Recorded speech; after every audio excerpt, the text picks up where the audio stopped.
அன்பார்ந்த பெரியவர்களே, தாய்மார்களே, தர்மபுரி மாவட்டத்தினுடைய அடுத்த 5 ஆண்டு காலத்திற்கான வளர்ச்சியை உறுதி செய்யக்கூடிய நம்முடைய வெற்றி வேட்பாளர்கள் மேடையின் மீது அமர்ந்திருக்கின்றார்கள்.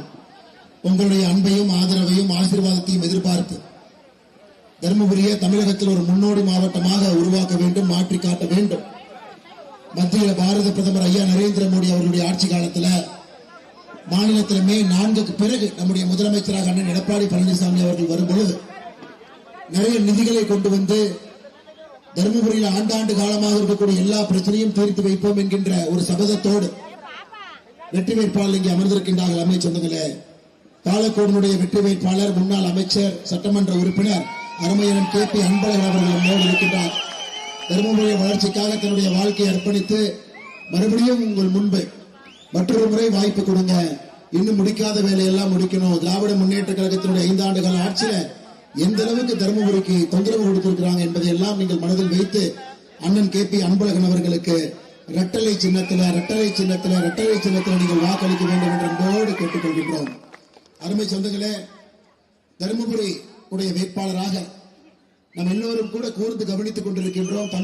தமிழ்நாட்டில் ஒரு பெண்மணி அரசியல் ஆளுமையாக, பசுமை தாயகத்தினுடைய தலைவராக மிக அற்புதமாக எல்லா இடத்திலும் கூட பெண்களை முன்னிலைப்படுத்தி பெண்கள் அரசியலுக்கு வரது எவ்வளவு கஷ்டம் அதையெல்லாம் உடைத்து ஒரு தலைவி உருவாகி கொண்டிருக்கின்றார்கள். தர்மபுரியினுடைய வெற்றி வேட்பாளராக எல்லோரும் மாம்பழம் சின்னத்தில் அக்கா அவர்களுக்கு பெருவாரியான வாக்கு வித்தியாசத்தில் வெற்றியை நீங்கள் உறுதி செய்ய வேண்டும் என்று அன்போடு இந்த நேரத்தில் கேட்டுக்கொள்கின்றோம். அருமை சொந்தங்களே, அதே போல பெண்ணாகரத்தினுடைய நம்முடைய வெற்றி வேட்பாளர் அருமை அண்ணன் பாடி செல்வம் அவர்கள் இங்கு இருக்கிறார். தர்மபுரியினுடைய வளர்ச்சியை உறுதிப்படுத்தி உங்களோடு நின்று மக்களுடைய மக்களாக குரலாக இருப்பேன் என்று பாட்டாளி மக்கள் கட்சி சார்பாக மாம்பழம் சின்னத்தில் வெற்றி சின்னமான மாம்பழத்தில் அண்ணன் அவர்களுக்கு நீங்கள் வெற்றி வாய்ப்பை கொடுக்க வேண்டும் என்று அன்போடு கேட்டுக்கொண்டு, பாப்பிரெட்டிப்பட்டியினுடைய வெற்றி வேட்பாளராக அருமையக்கா மரகதம் வெற்றிவேல் அவர்கள் நம்மோடு இருக்கின்றார்கள். அனைத்து இந்திய அண்ணா திராவிட முன்னேற்ற கழகம் சார்பாக தேசிய ஜனநாயக கூட்டணியுடைய வெற்றி வேட்பாளர் ஒரு சகோதரி, ஒரு தாய், அவர்களும் நம்முடைய குரலாக இருக்க போகின்றார்கள். அவர்களுக்கும் நீங்கள் வெற்றியை உறுதி செய்ய இரட்டை இலை சின்னத்தில் அவர்களுக்கு வாக்களை அளித்து வெற்றி பெற செய்ய வேண்டும் என்று பணிவன்போடு கேட்டுக்கொள்கின்றேன். அரூர் தொகுதியினுடைய வெற்றி வேட்பாளர் அருமையன் சம்பத்குமார் அவர்கள் நம்மோடு இருக்கின்றார். உங்களுடைய குரலாக தொடர்ந்து உங்களுக்கு பாடுபடக்கூடிய ஒரு அற்புதமான வெற்றி வேட்பாளர் அனைத்து இந்திய அண்ணா திராவிட முன்னேற்ற கழகம் சார்பாக தேசிய ஜனநாயக கூட்டணி சார்பாக நம் முன்பு நின்று கொண்டிருக்கின்றார். இளைவருடைய குரலாக இருக்க போகின்றார் அண்ணன் சம்பத்குமார் அவர்களுக்கு இரட்டை இலை சின்னத்தில் நீங்கள் அண்ணன் அவர்களுக்கு வெற்றி வாய்ப்பை உறுதி செய்ய வேண்டும் என்று பணிவன்போடு கேட்டுக்கொள்கின்றேன். அருமை சொந்தங்களே, 2021ஆம் ஆண்டு திராவிட முன்னேற்ற கழகத்தினுடைய ஆட்சி அமைந்த பிறகு தமிழகத்தில் 2 பகுதிகள் பழிவாங்கப்பட்டன. ஒன்று கோயம்புத்தூர், ஒன்று தர்மபுரி. திமுகவுடைய ஆட்சி காலம் கோயம்புத்தூரை பொறுத்தவரை உடனடியாக ஆரம்பித்தார்கள். அங்க 10க்கு 10 நம்முடைய தேசிய ஜனநாயக கூட்டணி வெற்றி பெற்றவுடன் 9க்கு 9 அனைத்து இந்திய அண்ணா திராவிட முன்னேற்ற கழகம் ஒன்றுக்கொன்று பாரதிய ஜனதா கட்சி உடனடியாக கோவிட் மருந்து கொடுப்பதையே குறைச்சு ஒரு பெரிய பிரச்சனை செய்து கோவை மக்கள் எல்லாம் வீதிக்கு வந்து போராடி அதன் பிறகு முதலமைச்சர் வர வேண்டிய நிலைமை தேர்தல் முடிந்த பிறகு கோயம்புத்தூரில் ஏற்பட்டது. தர்மபுரியில எப்ப 5க்கு 5 நம்முடைய தேசிய ஜனநாயக கூட்டணி கடந்த முறை நாம் கொடுத்தோமோ, திராவிட முன்னேற்ற கழகம் கோட்டையில் ஆட்சிக்கு வந்தும் கூட தர்மபுரி மக்கள் மிக தெளிவாக இருந்தார்கள். திமுகவுக்கு இங்கே வேலை இல்லை என்பதில் தெளிவாக இருந்தார்கள். தர்மபுரியுடைய வளர்ச்சி கடந்த 5 ஆண்டு காலத்தில் உற்று பாருங்க. தர்மபுரியினுடைய வளர்ச்சி எந்த குறியீடு அடிப்படையிலும் கூட கொஞ்சம் கூட மேலே செல்லாத ஒரு வளர்ச்சி, ஒரு தேங்கிய வளர்ச்சி தான் நம்முடைய தர்மபுரியில் இருக்கு. அதனால்தான் இன்னைக்கு அருமை நம்முடைய தலைவர்கள் எல்லாம் பாரத பிரதமர் ஐயா மோடி அவர்கள், நம்முடைய வருங்காலத்தினுடைய முதலமைச்சர் மே 4க்கு பிறகு அண்ணன் எடப்பாடி பழனிசாமி அவர்கள் நம்முடைய அன்பையெல்லாம் பெற்றிருக்கக்கூடிய இன்னைக்கு தமிழகத்துல இயற்கை வளங்களை பற்றி பேச வேண்டும் என்றால் ஒரே ஒரு மறைவரால் மட்டும்தான் புள்ளி விவரத்தோடு பேச முடியும். அருமையான டாக்டர் அன்புமணி ராமதாஸ் அவர்களுடைய அன்பை பெற்றக்கூடிய வேட்பாளர் மேடையில் அமைந்திருக்கிறார்கள். அருமை சொந்தங்களை நாம் செய்ய வேண்டியதெல்லாம் நம்முடைய கவலை எல்லாம் இவங்க மேல வச்சிடணும், நம்முடைய எதிர்பார்ப்புகள் எல்லாம் இவங்க மேல வச்சிடணும், நம்முடைய ஆசைகள் எல்லாம் இவங்க மேல வச்சிடணும். 5 பேரும் இங்கிருந்து வெற்றி பெற்று வரும் பொழுது மறுபடியும் 5க்கு 5 வரும் பொழுது இந்த முறை ஆட்சி மாற்றம் மேலே நடக்க இருக்கிறது. திராவிட முன்னேற்ற கழகத்தினுடைய ஆட்சி தூக்கி எறியப்பட்டு அனைத்து இந்திய அண்ணா திராவிட முன்னேற்ற கழகம் தலைமையிலான தேசிய ஜனநாயக கூட்டணி ஆட்சி அமையும் பொழுது தர்மபுரியினுடைய வளர்ச்சி உறுதி செய்யப்படும் என்பது உங்களுக்கு தெரியும். அருமை சொந்தங்கள், இன்னைக்கு எதிர்த்து நிற்கக்கூடிய வேட்பாளரை பாருங்க. இவர்கள் எதிர்த்து நிற்கக்கூடிய வேட்பாளர் இவர்கள் 5 பேருக்கு வெற்றி உறுதி செய்யப்பட்டிருந்தாலும் கூட சில நேரத்தில் வேட்பாளர்களை பற்றி பேச வேண்டிய கடமையும் கட்டாயம் இருக்கு. ஜனநாயகத்தில் மக்கள் புரிந்து கொள்ள வேண்டும். இதற்கு முன்பு தருமபுரியினுடைய பாராளுமன்ற உறுப்பினராக இருந்து மத்திய அரசு கொடுக்கக்கூடிய எல்லா திட்டத்துக்கும் ஸ்டிக்கர் ஒட்டி அவரே செய்ததை போல ஒரு பூச்சாண்டியை ஏற்படுத்தி, அது மட்டும் இல்ல, எங்கேயாச்சும் பூஜை நடந்தா கிளம்பி போயிருவார். எங்க மசூதியில் பூஜை நடந்தா கிளம்பி போயிருவார். எங்க மசூதியில இருந்து பாய காணா, சர்ச்சில் இருந்து ஃபாதரை காணா, திராவிட இயக்கத்திலிருந்து பெரியாரிஸ்ட காணா. அதனாலதான் கடந்த முறை 2024 பாராளுமன்ற தேர்தலில் சீட்டு மறுக்கப்பட்டு இன்னைக்கு மறுபடியும் அது போன்ற மனிதருக்கெல்லாம் இங்க சீட்டு கொடுத்திருக்கிறாங்க. அதையெல்லாம் நாம் மனதில் கொள்ள வேண்டும். வளர்ச்சிக்கு எதிராக இருக்கக்கூடிய எல்லோரையும் கூட நிராகரிக்க வேண்டிய தேர்தல் இது என்பதிலே நாம் மிக உறுதியாக இருக்க வேண்டும். அருமை சொந்தங்களே, சகோதரிகளே, தாய்மார்களே, பெரிய எண்ணிக்கையில் வந்திருக்கிறீங்க. ஒரு விஷயத்தை நீங்கள் மறந்துவிடக் கூடாது. பாராளுமன்றத்தில் நேற்று முன்தினம் நம்முடைய பாரத பிரதமர் ஐயா மோடி அவர்கள் அரசியல் அமைப்பு திருத்த சட்டம் 131வது சட்டத்தை கொண்டு வந்தார்.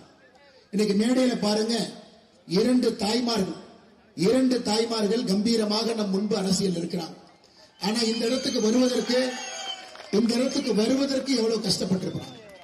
30 ஆண்டுகள், 35 ஆண்டுகள், 40 ஆண்டு காலம் உழைப்பு ஒரு சகோதரிக்கு, ஒரு தாய்மாருக்கு. அரசியல் ஜெனரலாவே நமக்கு தெரியும், ஒரு பெண்கள் அரசியலை சாதிப்பது மிக கடினம். புரட்சி தலைவி அம்மா அவர்கள் நமக்கு காட்டினார்கள், ஒரு பெண் அரசியலை சாதிக்க முடியும், ஆளுமையாக வர முடியும். இன்னைக்கு நம்முடைய மேடையில் இருக்கக்கூடிய 2 நம்முடைய தாய்மார்கள் 2 பேருமே பல இடத்தை உடைத்து இங்கே வந்து நின்று கொண்டிருக்கின்றார்கள். பல சோதனைகளை தாண்டி நின்று கொண்டிருக்கின்றார்கள். அது உங்களுக்கு ஏற்படக்கூடாது என்பதற்காக நம்முடைய பிரதமர் ஐயா மோடி அவர்கள் 33% இடஒதுக்கீடு பாராளுமன்றத்தில் உங்களுக்கு உறுதிப்படுத்துவதற்காக இந்த அரசியல் திருத்த சட்ட மசோதாவை கொண்டு வந்தாங்க. யாருக்கும் எதிரானது கிடையாதுங்க. எல்லா மாநிலத்திற்கும் 50% உயர்வு, 50% நம்முடைய எம்பிக்களுடைய உயர்வு. அகில இந்திய அளவில் 543 எம்பி, 816 எம்பியாக 50% உயர்வு. தமிழகத்தை பொறுத்தவரை 39 59 உயர்வு.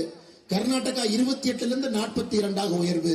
தெலங்கானா 17 26, ஆந்திரா 25 38. ஒட்டுமொத்தமாக எல்லா மாநிலத்துக்கும் 50%.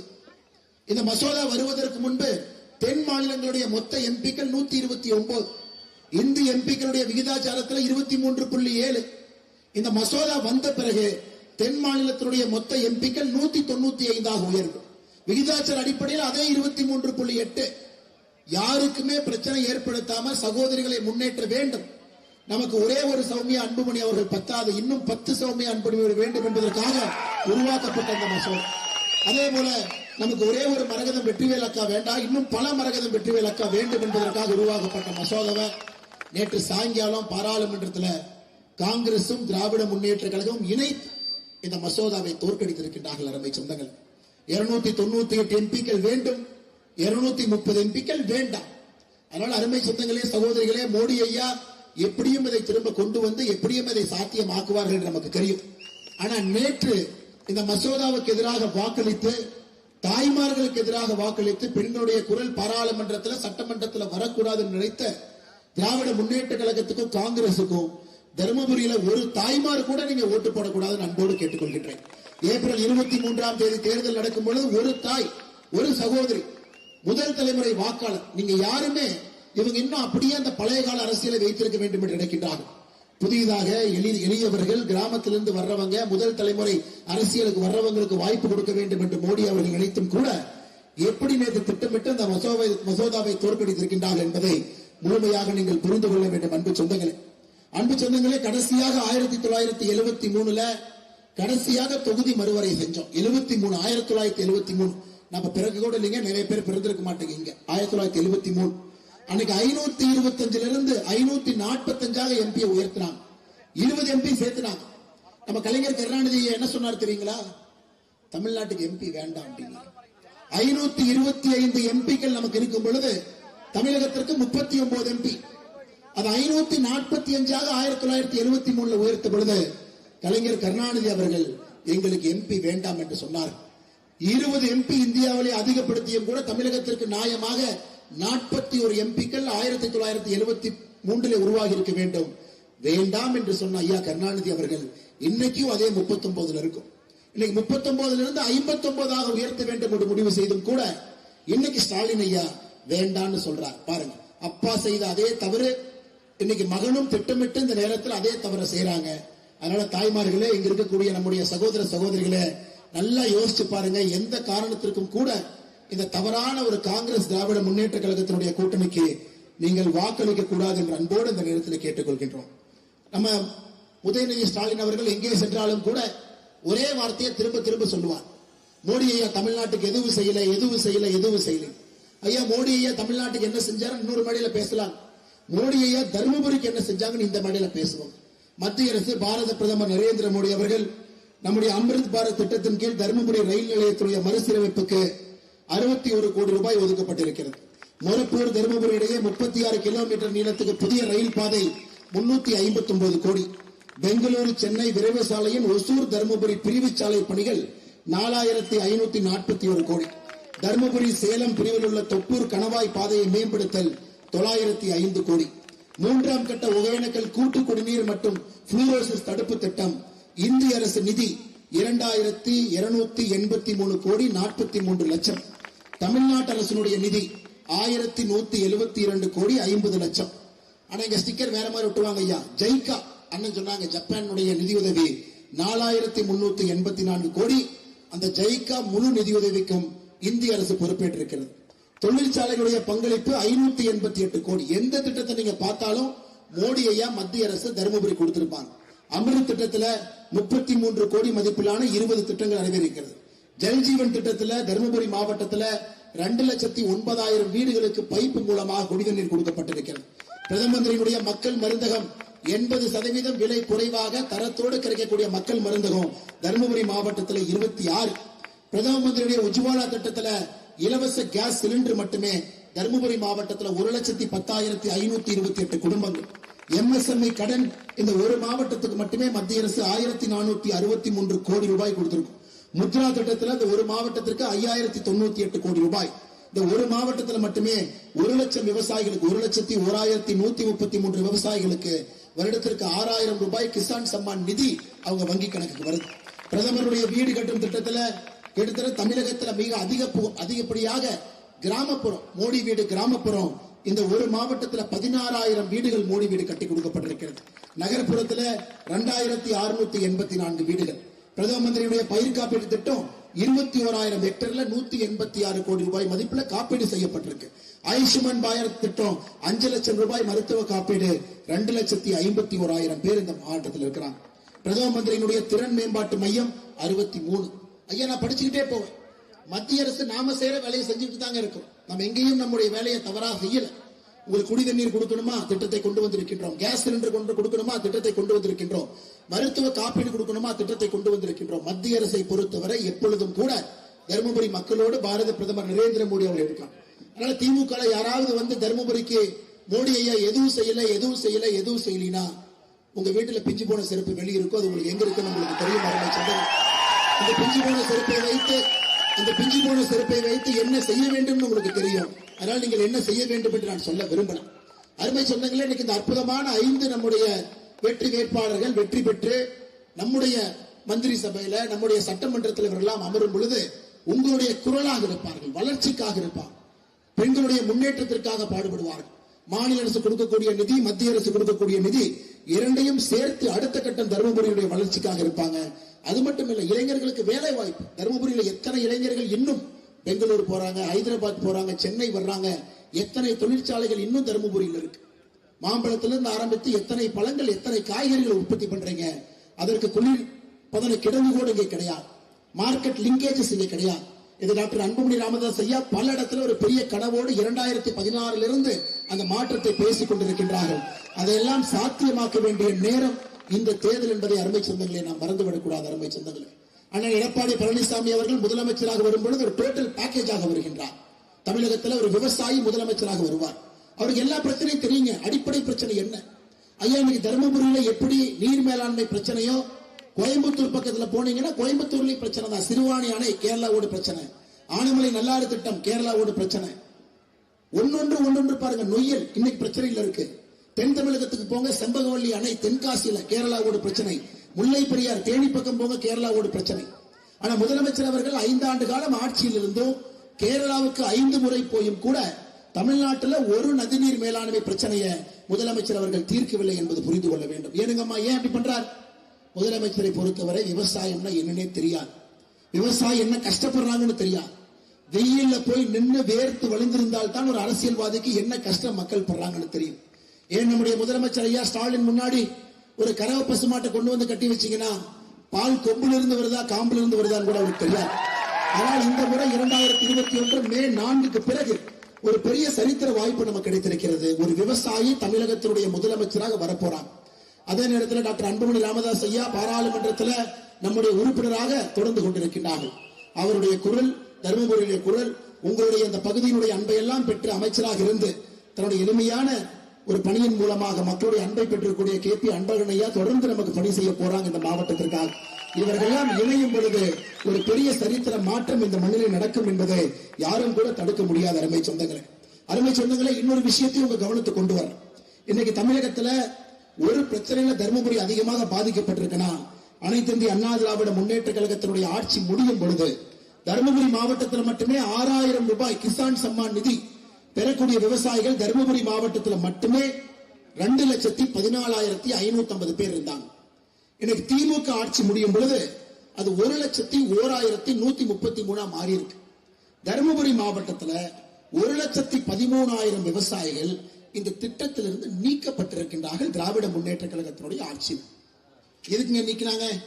கூட்டுப்பட்டா நீக்கிரு, ஆதார் கார்டுல பேர் வேற, பேங்க் அக்கவுண்ட்ல பேர் வேற, நீக்கிரு, மொபைல் போன் லிங்க் ஆகல, நீக்கிரு. கடந்த 5 ஆண்டு காலமாக மத்திய அரசு எத்தனை முறை கடிதம் எழுதியும் கூட தமிழக அரசு நீக்கப்பட்ட விவசாய பெருமக்களை மறுபடியும் இந்த கிசான் சம்மான் நிதியில சேர்க்கவே இல்லைங்க. இன்னைக்கு நம்முடைய 5 சட்டமன்ற வருங்கால உறுப்பினர்களும் வந்த பிறகு நம்முடைய முதல் வேலை தர்மபுரியில நீக்கப்பட்ட 1,13,417 விவசாய பெருமக்களையும் திரும்ப சேர்க்கணும். அதனால தர்மபுரியில அருமை சொந்தங்களே, இந்த மாவட்டத்தில் அந்த 1,13,417 விவசாய பெருமக்கள் உங்க குடும்பத்துல 4 ஓட்டு உங்களுக்கு இருக்கு. உங்களுக்கு 6,000 ரூபாய் நீக்கப்பட்டிருக்குது, அதுல இருந்து உங்களை தூக்கிட்டாங்க. இன்னைக்கு கொண்டு வரக்கூடிய ஒரே அரசு நம்முடைய அனைத்து இந்திய அண்ணா திராவிட முன்னேற்ற கழகம் தலைமையிலான தேசிய ஜனநாயக கூட்டணி மட்டும்தான். ஐயா மத்திய அரசு தயாரா இருக்கிறாங்க, மறுபடியும் அத்தனை பேர்த்த நம்ம சேர்த்தணும். அதனால இந்த குடும்பத்தில் இருக்கக்கூடிய 4 பேரும் நீங்க யோசிங்க, விவசாயத்திற்காக உங்களுக்காக யார் நம்ம கூட இருப்போம் அப்படின்னு நீங்க யோசிங்க அருமை சொந்தங்களே. சகோதரிகள் பெருமளவில் இருக்கிறாங்க, வெயிலை பொருட்படுத்தாமல் நின்று கொண்டிருக்கின்றீர்கள். தமிழகத்தில் கடந்த 5 ஆண்டு காலத்துல பாலியல் வன்கொடுமை உங்களுக்கு தெரியும்.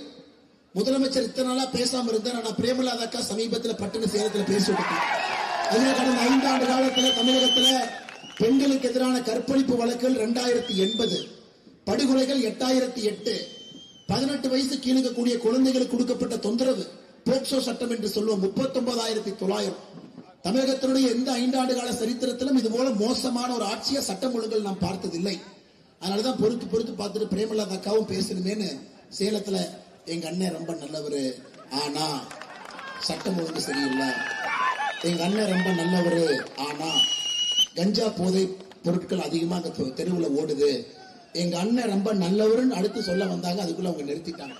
அருமை சொந்தங்களே, நமக்கு தெரியும் இன்னைக்கு அந்த கூட்டணி கட்சியை பாருங்க. இன்னைக்கு ராகுல் காந்தி அவர்கள் தமிழ்நாட்டில் இருக்காங்க. இன்னைக்கு மோடி ஐயா தமிழ்நாட்டுக்கு வர்றாங்க, கோயம்புத்தூருக்கு சாயந்தரம். ராகுல் காந்தி ஐயா காலையில வந்துட்டாங்க. ஐயா மோடி அவர்களும் அண்ணன் எடப்பாடி பழனிசாமி அவர்களும் ஒன்றாக இணைந்து பிரச்சாரத்துல கோயம்புத்தூர்ல இருக்காங்க. ஆனா ராகுல் காந்தி அவர்களுடைய பிரச்சாரம் தனி, ஸ்டாலின் ஐயாவுடைய பிரச்சாரம் தனி. அதுல இருந்து அந்த கூட்டணி எப்படி இருக்கு ஐயா, இன்னைக்கோ நாளைக்கோ பிச்சுக்கிட்டு போக போற கூட்டணி. அந்த கூட்டணி மிக தெளிவா காங்கிரஸ் திராவிட முன்னேற்ற கழகத்தை பொறுத்தவரை ஒரு பொருந்தா கூட்டணியை ஃபெவிகால் போட்டு ஒட்டி 2 பேர்த்தையும் ஒன்னா வச்சிருக்கிறாங்க. எந்த நேரத்திலும் கூட அந்த கூட்டணி உடையும் என்பது உங்களுக்கும் தெரியும், எனக்கும் தெரியும். மார்க்சிஸ்ட் கட்சியினுடைய தலைவர் சொல்றாரு, மார்க்சிஸ்ட் கட்சியினுடைய தலைவர், நாங்க திமுகவோட கூட்டணி மட்டும்தான், ஆனா லஞ்சத்துக்கெல்லாம் நாங்க பொறுப்பு இல்லை அப்படின்னு. கூட்டணியில ஒருத்தர் இப்படியே பேசினா அப்புறம் நாம எதுக்கு மேடை போட்டு பேசணும்? உங்களுக்குள்ள நீங்களே பிரேமலதா நீங்களே ஸ்டாலின் ஐயாவை சொல்றீங்க, கம்யூனிஸ்ட் கட்சிக்காரங்க நீங்களே ஸ்டாலின் ஐயாவை சொன்னா எதுக்கு மேடையில் இருக்கக்கூடிய தலைவர்கள் மக்கள் முன்பு வந்து நீங்கள் செய்யக்கூடிய தவறுகள் சொல்ல? கூட்டணி கட்சிக்குள் நீங்களே விமர்சிக்கிறீங்களே. அதனால இன்னைக்கு திராவிட முன்னேற்ற கழகம் தலைமையிலானவர்கள் கூட்டணி என்பது எந்த நேரத்திலும் கூட உடையக்கூடிய ஒரு பெரிய அபாயத்தில் இருக்கு. அதையும் மறந்துவிடக் கூடாது. கடைசியாக இன்னொரு விஷயத்தையும் உங்களிடம் சொல்வது என்னுடைய கடமையாக கருதுகின்றேன். இன்னைக்கு நம்முடைய கூட்டணி பிஜேபி இந்த கூட்டணியில் இருக்கிறனால மொத்த இந்த குரூப் வந்து பொய்யா பேசுவாங்க. இல்ல, இன்னைக்கு நீங்க ஓட்டு போட்டுட்டீங்கன்னா பிஜேபி இந்த கூட்டணியில் இருக்கு, உடனே 100 நாள் வேலை வாய்ப்பு திட்டத்தை நிறுத்திடுவாங்க அப்படின்னு திமுக காரன் பழைய பொய்யை திரும்ப கொண்டு வருவான்.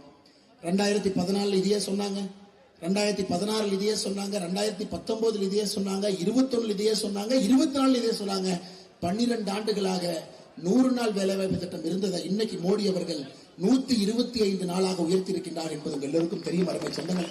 அது மட்டும் இல்ல, கடந்த 5 ஆண்டு காலத்துல தமிழகத்திற்கு மட்டுமே 100 நாள் வேலைவாய்ப்பு திட்டத்துல 46,000 கோடி ரூபாய் நாம் கொடுத்திருக்கின்றோம். நாட்பவர்களே, தொண்டர்களே, மிக முக்கியமாக நம்முடைய கொங்கு நாடு முன்னேற்ற கழகத்தினுடைய கொள்கை பரப்பு செயலாளர் கோவிந்தசாமி அவர்களே, மாநில துணைத் தலைவர் இன்பசேகர் அவர்களே, கொங்கு நாடு முன்னேற்ற கழகத்தினுடைய மாவட்ட செயலர் பொன்னுசாமி அவர்களே, தமிழ் மாநில பகுஜன் சமாஜ் கட்சி அண்ணன் ரகு அவர்களே, பகுஜன் சமாஜ் கட்சி அண்ணன் அமர்வேல் அவர்களே, கொங்கு மக்கள் முன்னே அண்ணன் அஜித் அவர்களே, மக்கள் ராஜ்யம் கட்சி அண்ணன் ஜெயராமன் அவர்களே, பாரதிய ஜனதா கட்சியினுடைய எல்லா தலைவர்கள் தொண்டர்களே, பிரவீன் அவர்களே, கணேசன் அவர்களே, முருகன் அவர்களே, பொன்னுசாமி அவர்களே, எல்லா மாநில நிர்வாகிகள், மாவட்ட பொறுப்பில் இருக்கக்கூடிய எல்லோருக்கும், நம்முடைய தொண்டர்களுக்கு, குறிப்பாக தாய்மார்களுக்கு, சுட்டரிக்கின்ற வெயில பொறுப்படுத்தாமல் வந்திருக்கக்கூடிய எல்லோருக்கும் நன்றி தெரிவித்து, பத்திரிகை நண்பர்களுக்கும் நன்றி தெரிவித்து உரையை முடித்துக் கொள்கின்றேன். அம்மா ஒரு வாரத்துக்கு முன்னாடி டிஜிபியை மாத்தினாங்க, 3 நாளைக்கு முன்னாடி தலைமைச் செயலரை மாத்தினாங்க, ஏப்ரல் 23 முதலமைச்சரை மாத்திருங்க, எல்லாம் சரியாக போகும், நல்லதே நடக்கும், மக்கள் நம் பக்கம் இருக்கின்றார்கள் என்று சொல்லி உரையை முடித்துக் கொள்கின்றேன். நன்றி, வணக்கம். பாரத் மாதா கி.